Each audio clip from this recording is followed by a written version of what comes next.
Hey everyone, welcome back, and you may notice something different. I have my video camera back again. Yes, because it finally got fixed. I also have a tripod too. It's currently on a new tripod, so that's really cool. Now I can stop using my webcam with direct upload. Because I don't like, it's really good except for the fact that sometimes the screen will be black and I have no fucking idea why. I don't like that. Hold on a sec here. I'm going to try to lower it a little bit so that my chin isn't so close to the bottom. Alright, that looks better. Alright, so now, anyways, this is my review of Defiance Episode 5. Now, this episode of Defiance was once again really good. Like I said before, I'm really getting into Defiance. And I also like how, I just want to get this out of the way real quick. I like how Defiance doesn't really pull any punches. And what I mean by that is, it will show you extremely violent situations. And it just doesn't give a shit. And I love that about Defiance. Alright. So anyways though, Defiance is... well, this episode of Defiance is about... well, it starts out with Al-Akhtar, who's once again the son of Detectar, and he currently runs his own radio station at I believe like the highest point in Defiance. All right, and you see him coming on like at the beginning and at the end, playing a song. But at the end, the song he plays apparently is For Christie, which is pretty sweet, I must admit. But the episode basically starts out with him, and then it moves on to Amanda and Nolan escorting Rin to prison.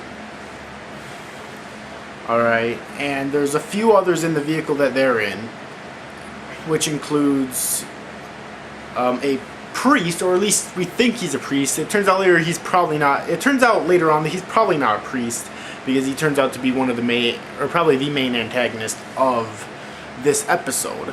Alright. And also one of the representatives of the Earth Alliance, I believe it's called, as well as her two husbands. Yeah, I guess that's a thing in this world. Whatever. And by the end of it, one of her husbands ends up being killed, which has he actually has a chip on him that the ambassador placed on him for her money because she's a greedy bitch. And apparently she had some history with Amanda. We never learned what exactly that history was though. And it turns out later on that the priest wants the ambassador's money, basically, and the other husband does end up getting wounded.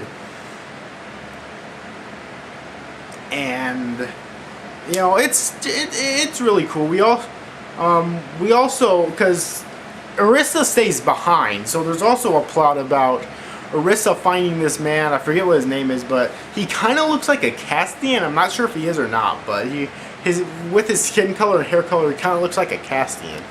And she recognizes him from when she was a child. Basically, her parents turned on her and turned her over to him, and she was just tortured by him so severely, which basically, in turn, in this episode, she tortures him until he finally confesses to it. For quite a while, he's trying to hold back from confessing, but he finally confesses to it after getting the snake treatment, alright? And then, frickin' Nolan's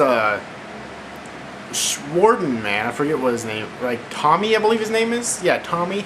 And beats the shit out of him for a few seconds until Arissa stops her, basically having a slight change of heart. She still hates him, obviously, but for what he did to her, but she's like, you know, that's exactly what he wants, is to die. So, you know, he was trying to create a messiah, now he's gonna have to go back to selling rocks. So yeah, and in the end, Arissa and Tommy end up making love, yes. Which is fucking hilarious, I think, actually. Because I don't think there was any indicator before that that they were falling for each other, or that Tommy was falling for her, or whatever. But I don't know, it's pretty cool, I think, though. So yeah. And I have to say it again, Arissa is fucking hot, but do not piss her off. Yeah. Yeah. Anyways. And that's pretty much all that happened in this episode. Rin ends up taking charge at the very end. She ends up escaping. She tries to escape the first time with like the end of a pen, but Nolan ends up getting the drop on her from her handcuffs, that is. And then she escapes with like a hairpiece, I think, from her handcuffs later on. And she does end up escaping. Amanda just decides to let her go for time served and whatnot. She decides to allow them to live because they saved her. And according to Irathian